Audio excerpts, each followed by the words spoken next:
सैतानाला तुम्ही त्याच्यासमोर झुकावं अशी त्याला गरज नाही. त्याला फक्त एवढंच हवं आहे, तुम्ही प्रार्थना पुढे ढकलावी. पवित्र आत्मा दोष दाखवतो पण दोषी ठरवत नाही. देवापासून दूर जाण्याची प्रत्येक सुरुवात अशा एका पावलाने होते, जे इतकं छोटं दिसतं की त्याला महत्त्वच नसल्यासारखं वाटतं. कोणीही सकाळी उठून असं ठरवत नाही की आज मी देवापासून दूर जाणार आहे, पण ते शांतपणे घडतं, जवळजवळ न दिसण्यासारखंच. म्हणूनच सर्वात धोकादायक निवडी त्या मोठ्या आणि स्पष्ट नसतात, त्या रोजच्या साध्या आणि सामान्य निवडी असतात. आपण न बोललेले शब्द, आपण दुर्लक्ष केलेल्या सवयी, आपण योग्य ठरवलेले तडजोडीचे निर्णय.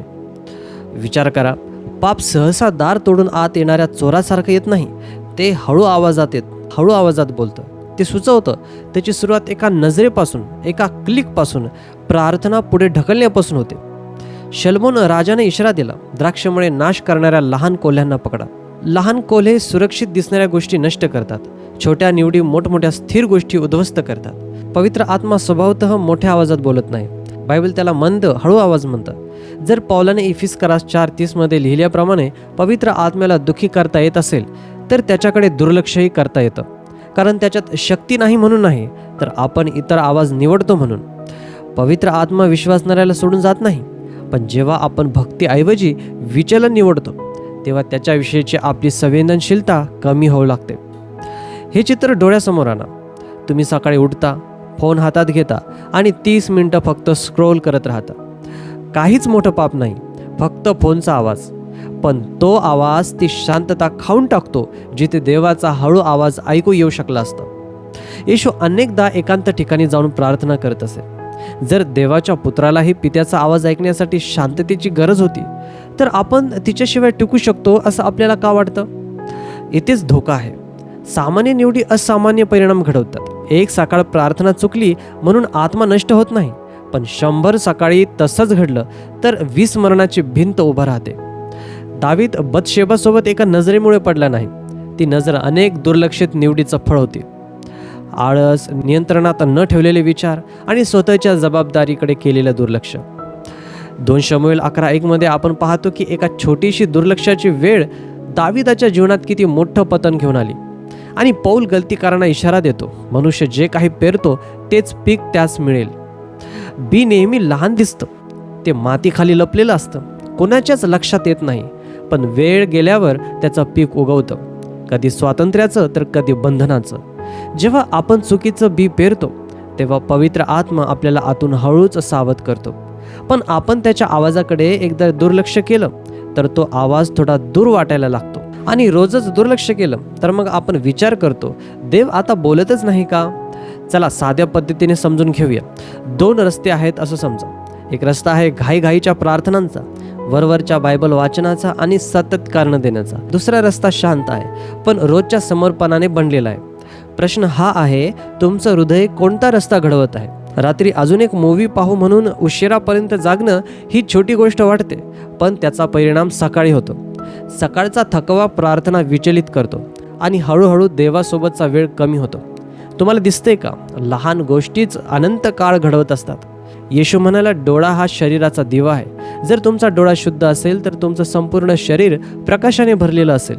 तुम्ही काय पाहता, काय वाचता, कोणासोबत वेळ घालवता, या सगळ्या गोष्टी तुमचा दिवा तेजस्वी करतात किंवा मंद करतात.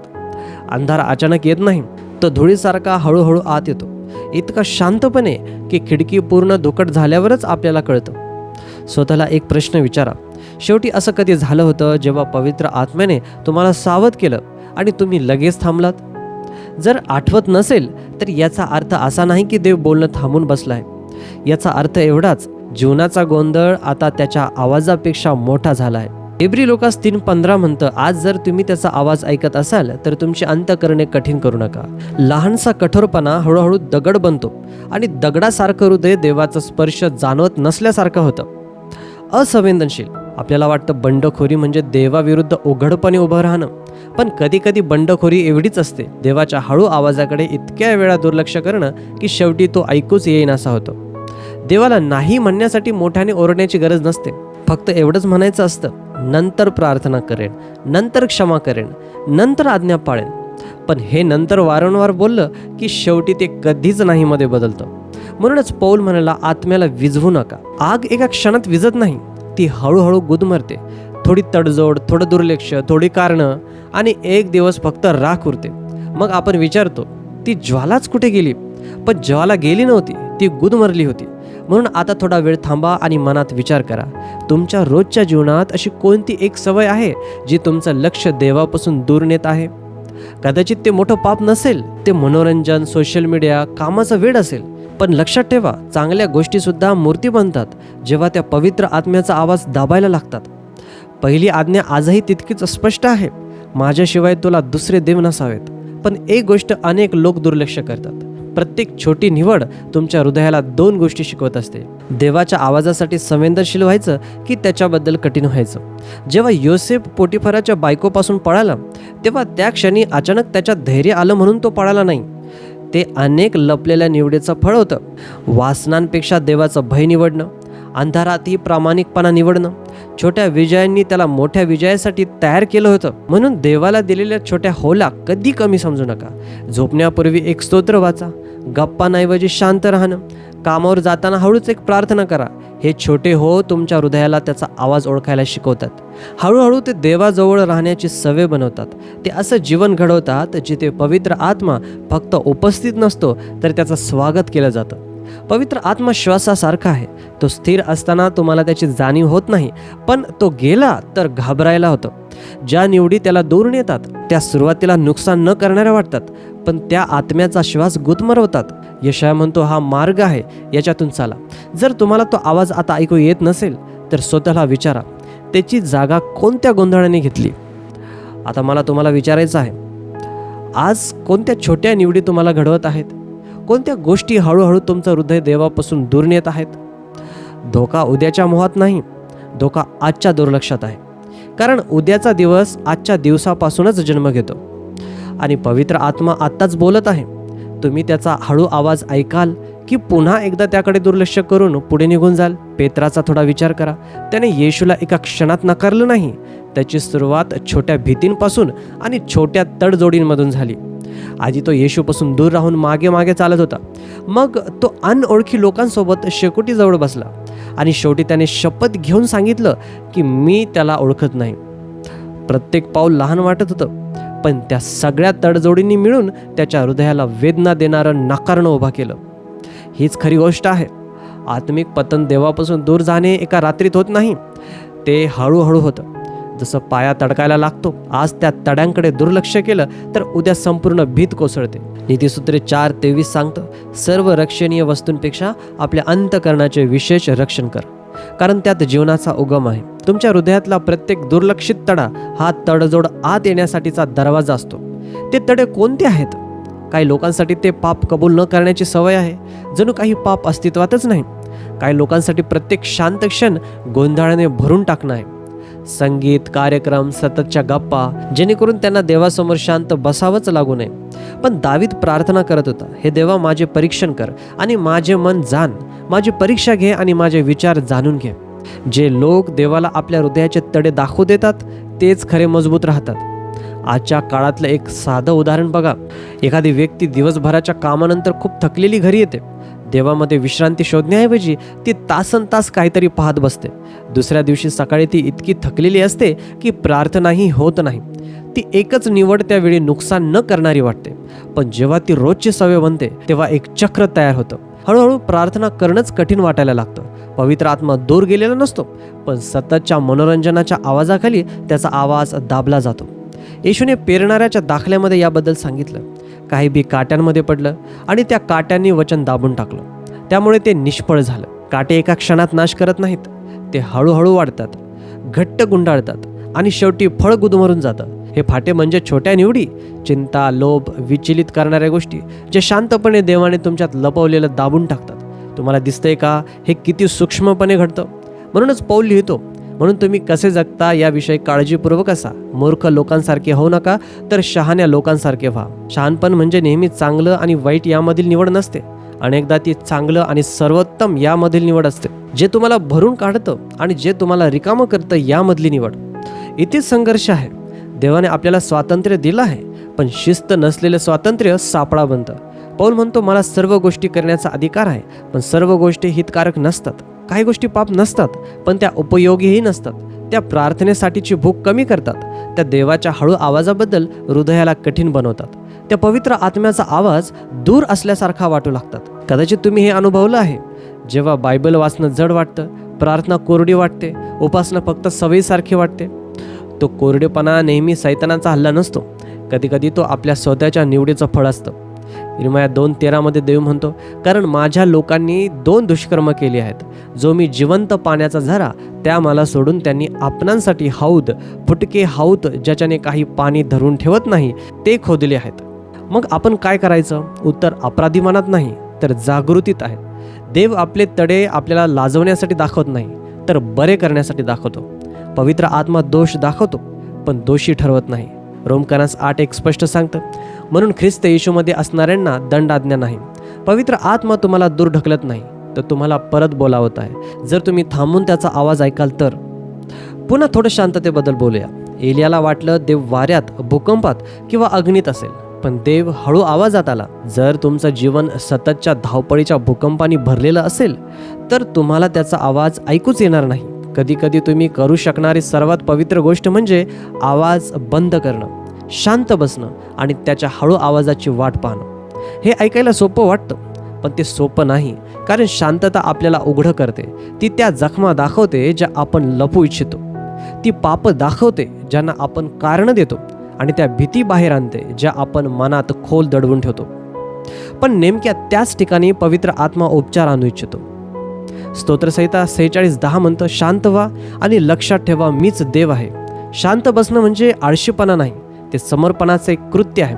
गेत्सेमाने बागेतल्या येशूचा विचार करा. त्याचे शिष्य झोपून गेले. त्यांनी प्रार्थनेपेक्षा आराम निवडला. ती छोटी निवड त्यावेळी फार मोठी वाटली नाही, पण पुढे येणाऱ्या संकटासाठी ती त्यांना तयार ठेवू शकली नाही. पण येशूने प्रार्थनेतून क्रूस सहन करण्यासाठी सामर्थ्य मिळवलं. जर इतके जवळचे शिष्य सुद्धा छोट्या निवडीमुळे पडले, तर आपण किती अधिक सावध राहायला हवं. कदाचित तुमची छोटी निवड क्षमा न करणं असेल. तुम्ही म्हणता ती काही मोठी गोष्ट नाही, मला फक्त त्यांच्याशी बोलायचं नाही. पण तुम्हाला वाटतं त्यापेक्षा खूप लवकर क्षमा न करणं पवित्र आत्म्याचा आवाज दाबायला लागतं. येशू म्हणाला, पण जर तुम्ही इतरांच्या अपराधांची क्षमा करणार नाही, तर तुमचा पिताही तुमच्या अपराधांची क्षमा करणार नाही. पवित्र आत्मा अशा हृदयात कार्य करतो जे सोडून देतं, राग धरून ठेवणाऱ्या हृदयात नाही. किंवा कदाचित देवाच्या वचनाकडे दुर्लक्ष करणं तुमची छोटी निवड असेल. यो म्हणाला, मी त्याच्या मुखातील वचनांना माझ्या रोजच्या अन्नापेक्षा अधिक मौल्यवान मानलं आहे.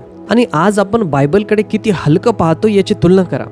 आपण शरीराला दिवसातून 3 वेळा अन्न देतो, पण आत्म्याला फक्त तुकडे देतो. मग आपण विचारतो, देव इतका दूर का वाटतो? पवित्र आत्मा सर्वात जास्त वचनातून बोलतो.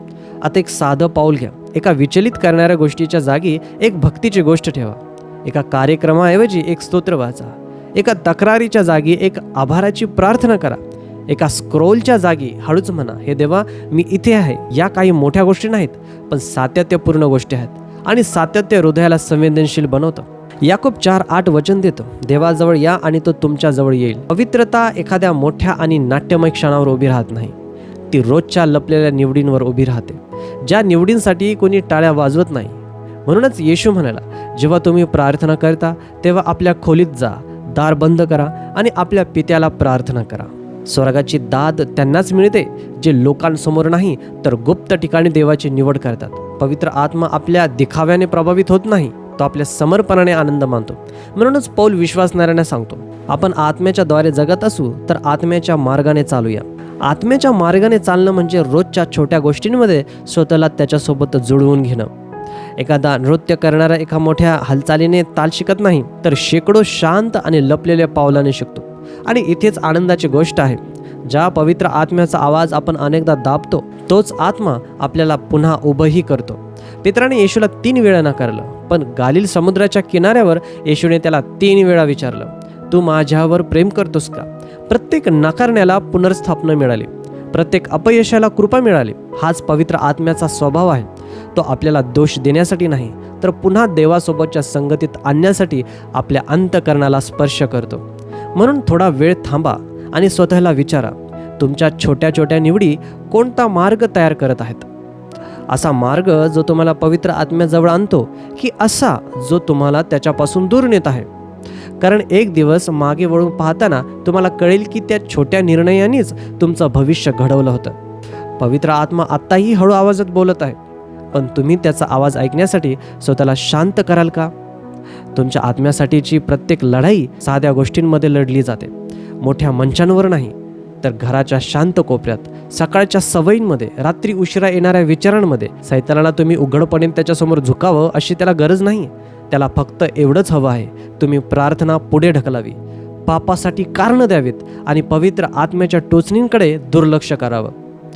छोट्या तडजोडी जर वारंवार केल्या तर त्या मोठ्या बंधनांमध्ये बदलतात. म्हणूनच पौलाने विश्वासाची तुलना शर्यतीत केली आहे. धावणारे लोक एका अडथळ्यामुळे हरत नाहीत, ते हरतात कारण ते सराव करणं थांबवतात, शिस्त सोडतात आणि आपल्या शरीराची काळजी घेणं थांबवतात. त्याचप्रमाणे आपण एका पापामुळे पडत नाही, तर त्या रोजच्या निवडींकडे दुर्लक्ष केल्यामुळे पडतो, ज्या आपल्या हृदयाला जागा ठेवतात. विश्वास हा वेगाबद्दल कमी आणि टिकून राहण्याबद्दल जास्त आहे. इब्री लुकास 12:1 ऐका. सर्व अडथळे व सहज गुंतविणारे पाप सोडून आपल्याला नेमून दिलेल्या शर्यतीत निर्धाराने धावावे. लक्ष द्या, इथे फक्त पापाबद्दल नाही तर अडथळा आणणाऱ्या प्रत्येक गोष्टीबद्दल सांगितलं आहे. काही ओझी वाईट नसतात, पण ती जड असतात. एखादं नातं जे तुमचा विश्वास कमजोर करतं, एखादी सवय जी तुमचा सगळा वेळ घेते, एखादी गोष्ट जी तुमची शांती हिरावून घेते. छोटी ओझी मोठ्या बोलावणीला दाबून टाकतात. म्हणून स्वतःला विचारा, तुम्ही असं काय वाहून नेत आहात जे देवाने तुम्हाला कधी उचलायला सांगितलंच नाही? पवित्र आत्मा तुम्हाला मार्गदर्शन करू इच्छितो, पण जर तुमचा आत्मा अनावश्यक ओझ्यांनी थकलेला असेल तर तुम्ही त्याच्यासोबत चालू शकणार नाही. येशू म्हणाला, अहो जे थकलेले व ओझ्याखाली दबलेले असे सर्वजण, तुम्ही माझ्याकडे या आणि मी तुम्हास विसावा देईन. विश्रांतीची सुरुवात तेव्हा होते जेव्हा तुम्ही अडथळे सोडून देता, आणि इथेच बदलाची सुरुवात आहे. पवित्र आत्मा तुम्हाला एकाच रात्री मोठे बदल करायला बोलावत नाही, तो तुम्हाला छोट्या छोट्या विश्वासूपणात चालायला बोलावत आहे. जसं छोट्या तडजोडी त्याला दूर नेतात, तसंच छोट्या आज्ञाधारकतेच्या गोष्टी त्याचा पुन्हा स्वागत करतात. एक निवड, एक प्रार्थना, एक समर्पण, अशा प्रकारे देवाचं राज्य मोहरीच्या दाण्यासारखं उभं राहतं. छोट्या सुरुवातींना कमी समजू नका. मोहरीचा दाणा खूप लहान दिसतो, पण तो वाढून अनेकांना सावली देणारं झाड बनतो. अंधारात केलेली तुमची हळू प्रार्थना, मोहाला दिलेला शांत नकार, बायबलसोबत घालवलेले 5 मिनिटं, या गोष्टी लहान वाटू शकतात, पण पवित्र आत्म्याच्या हातात त्या वाढतात आणि धार्मिकतेची अशी झाडं बनतात ज्यांच्या सावलीत इतर लोकांना विश्रांती मिळते. जकाय आठवतं का? एका छोट्या निवडीने, झाडावर चढण्याच्या निर्णयाने त्याचं संपूर्ण भविष्य बदललं. त्या विधवेची 2 नाणी आठवा. त्या छोट्याशा अर्पणाने स्वर्ग हलवला. त्या मुलाची 5 भाकरी आठवा. एका छोट्या डब्याने हजारो लोकांचं पोट भरलं. पवित्र आत्म्याला समर्पणाच्या छोट्या गोष्टी आवडतात, कारण जे तुमच्या नजरेत लहान आहे ते त्याच्या हातात सामर्थ्यवान असतं. मग काय होईल जर छोट्या अपयशांना घाबरण्याऐवजी तुम्ही छोट्या आज्ञाधारकतेची बी पेरायला सुरुवात केलीत? जर एका तक्रारीच्या जागी एक आभार मानलं, एका विचलित करणाऱ्या गोष्टीच्या जागी बायबलमधील एक वचन घेतलं, एका रागाच्या जागी क्षमेची एक कृती केली, तर हळूहळू पवित्र आत्म्याचा आवाज दूर किंवा अस्पष्ट वाटणार नाही. तो तुमच्या स्वतःच्या श्वासाच्या तालासारखा परिचित वाटू लागेल. रोम 12:2 म्हणतं, आणि या जगाशी समरूप होऊ नका, पण तुमच्या मनाच्या नवीकरणाने तुमचे रूपांतर होऊ द्या. बदल बहुतेक वेळा एका क्षणात होत नाही, तो सवयींमधून होतो. पुन्हा पुन्हा मन नवीन करण्याच्या सवयींमधून, पुन्हा पुन्हा देवाला हो म्हणण्याच्या सवयींमधून, आणि त्या सगळ्याची सुरुवात आजच्या एका साध्या निवडीपासून होते. कदाचित आज तुम्हाला पवित्र आत्म्यापासून खूप दूर वाटत असेल. कदाचित तुम्ही महिन्यांपासून, कदाचित वर्षांपासून त्याच्याशी शांत आहात. पण हे ऐका, अंतरामुळे देव घाबरत नाही. उधळ्या पुत्राने अनेक वर्षे वाया घालवली, पण घरी परतण्याच्या एका छोट्या पावलाने पित्याला धावत आणलं. पवित्र आत्मा शेवटच्या रेषेवर उभा राहून वाट पाहत नाही. तुम्ही वळता त्या क्षणी तो रस्त्यावरच तुम्हाला भेटतो. म्हणूनच योएल 2:13 म्हणतं, तुमचा देव परमेश्वर याच्याकडे वळा, कारण तो कृपाळू आणि दयाळू आहे, रागवण्यास मंद आणि प्रेमाने परिपूर्ण आहे. परत येणं म्हणजे भूतकाळ पुन्हा लिहिणं नाही, त्याचा अर्थ वर्तमानात वेगळी निवड करणं आहे. दुर्लक्ष करण्याऐवजी ऐकणं, लपवण्याऐवजी कबूल करणं, राग धरून ठेवण्याऐवजी प्रेम करणं, या निवडी लहान वाटतात, पण त्या स्वर्गाचे दरवाजे उघडतात. पण याची एक गंभीर बाजूही आहे. छोट्या नकारांचाही ढीग साचत जातो. फारोने पुन्हा पुन्हा आपलं हृदय कठीण केलं आणि शेवटी त्याची गोष्ट नाशात संपली. उशिरा केलेली आज्ञाधारकता म्हणजे आज्ञा न पाळणंच आहे. प्रत्येक दुर्लक्षित हळू आवाज तुमच्या हृदयाभोवतीची भिंत अजून जाड करत जातो.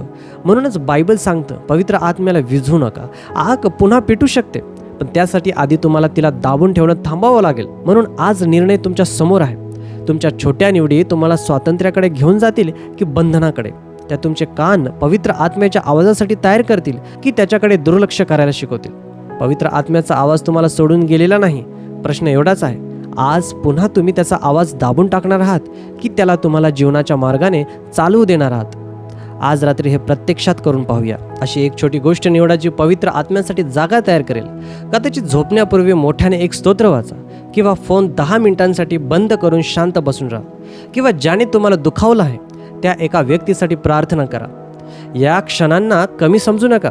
हे मोहरीच्या दाण्यासारखे आहेत आणि मोहरीचे दाणे पर्वत हलवतात. उद्या सकाळी घाई गडबड करण्याऐवजी ही छोटी प्रार्थना हळूच म्हणा.